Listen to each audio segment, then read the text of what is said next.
Hello, dear viewers. Thank you for joining me. We're doing the daily reading outside this morning because it's so lovely.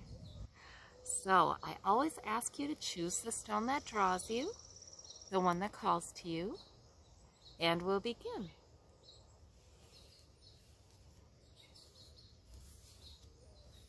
For those of you who chose the amethyst, the purple, mixed with some other things, I think, that's lovely, we have the King of Cups, we have the Ten of Cups, we have the Ten of Coins. Oh, all kinds of lovely stability here. There's stability of you, for one thing. The King of Cups is a mature figure. And he is sometimes he has a lot going on emotionally deep down, but you wouldn't know it because he's got good self-control. He manages, he rides out the storms. He rides out those storms. He's emotionally skilled.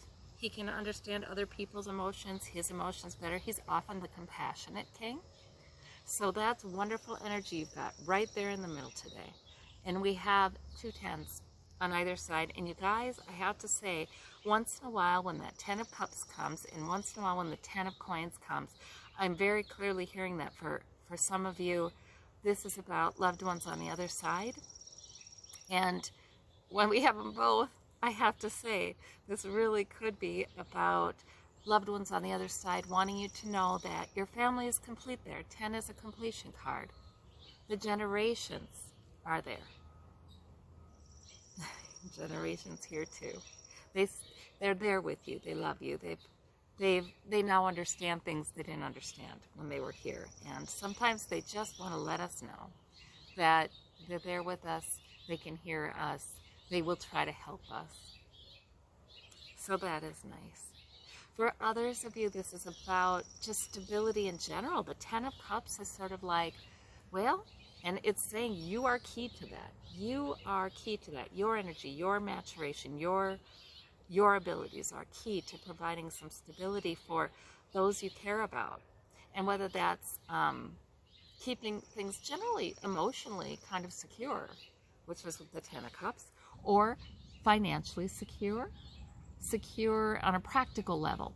You know, the Ten of Coins is, if you're in a Ten of Coins family, you're sure that you're not in it alone, that if you really needed something, somebody would be there for you, whether that's financially or with practical help or what have you.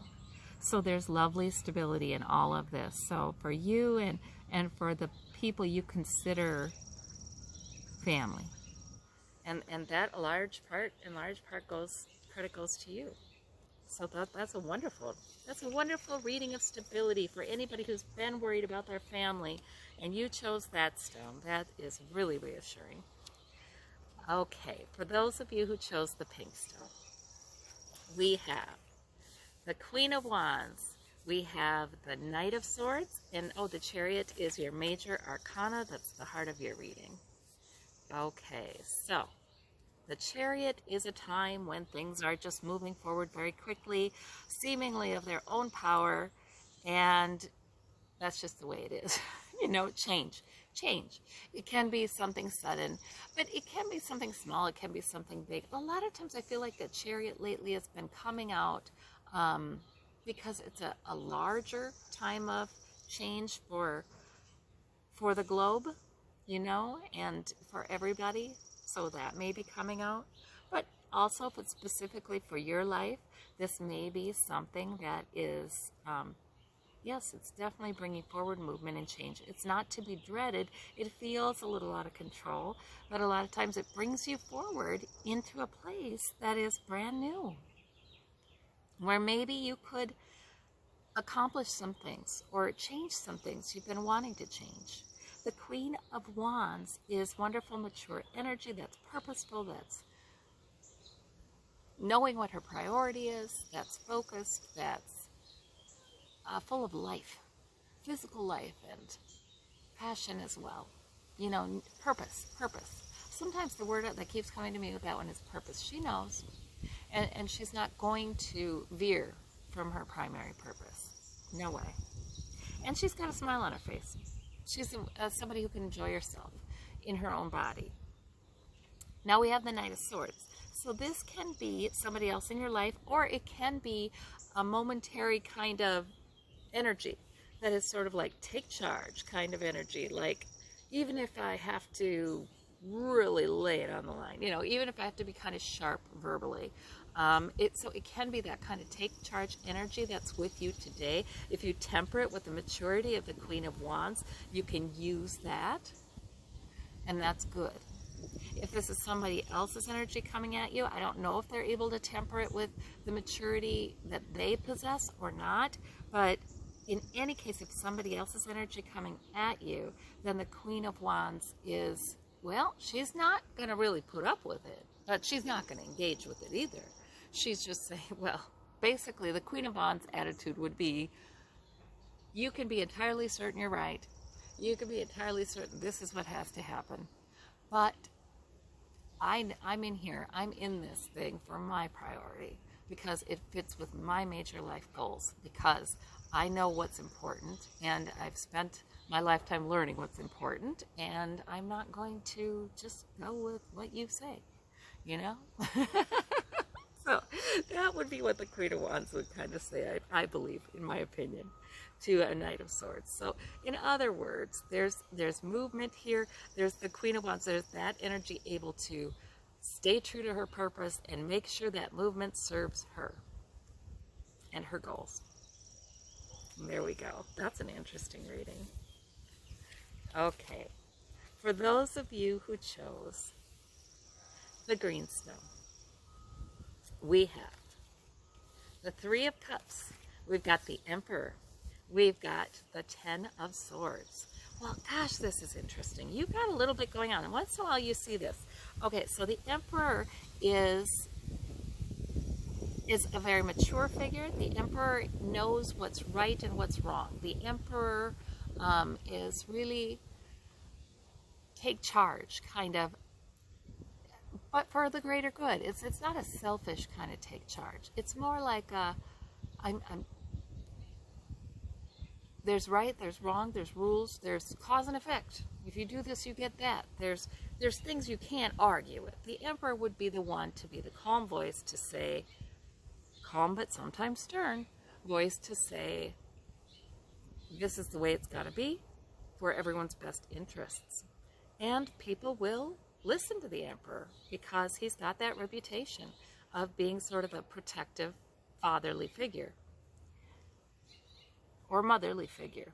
This is all genders interchangeable in tarot.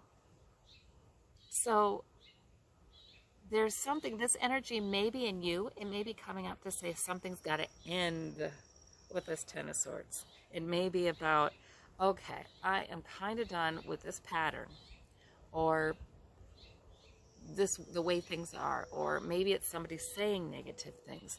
But it can simply be just some thoughts or some plans or a pattern of thinking that's got you down.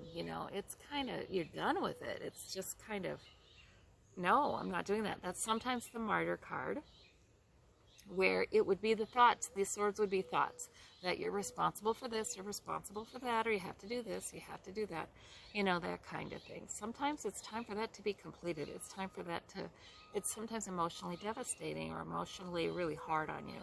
So that's what that Ten of Swords can be. And I think you may be putting an end to something like that. And then we have the Three of Cups here, which is a lovely time, maybe with friends, interaction, maybe a celebration, maybe you even feel celebratory.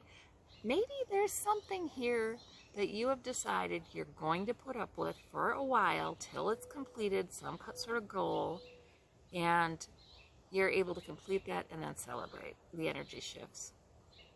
Yeah, but it can also be maybe even with support from friends, you put an end to something. Interesting cards. These cards, a lot of times are talking about your personal life, but sometimes I think they can come up because these are larger issues you have on your mind regarding someone else or regarding society as a whole. So especially parents, a lot of times I've seen cards come up that really are their children's cards because they're really concerned about their kids. and they're thinking about them a lot. So I just thought I'd throw that in there too. You just never know. You have to use your intuition to know what they really do mean for you. And we remember that Spirit is good, and Spirit never gives us a message that just fills us with fear. You know, that's never from Spirit. That's something different. Okay, whoever chose. What did I just show you? I just moved the stone. Well, I don't remember which stone I moved, so I'm going to leave it alone. You saw it. Okay. I was busy talking. All right. So your reading has the Fool in the center of the reading. That is a good card. It is the new beginning card. And you may be ready for that because of the Seven of Wands. You may have stood your ground, stood your ground, stood your ground. But now a new beginning kind of calls to you and beckons to you. That energy is there. Sometimes it's like a thought that comes in that is, ooh, I didn't think about this being possible for a long time. Or, ooh, I wonder if, you know, I could do that. Why do I accept that this part of my life has to be this way? What would it look like if it was different? You know, it's that kind of energy coming in. And usually the energy of the Fool, the new beginning, it's wanting us to entertain possibilities we normally don't. And there's a promise in it of some new life, some new energy. And then we have the Two of Wands, which is the World Explorer. So that's about looking to your future with anticipation. There may be some anxiety once in a while, but it's really, Spirit is saying, you've got this. You're the World Explorer. There are new things for you to explore. There are new things for you to conquer. And it's okay to weigh your options. What do you want to do? What do you want your future to look like? You know, that's what that's about.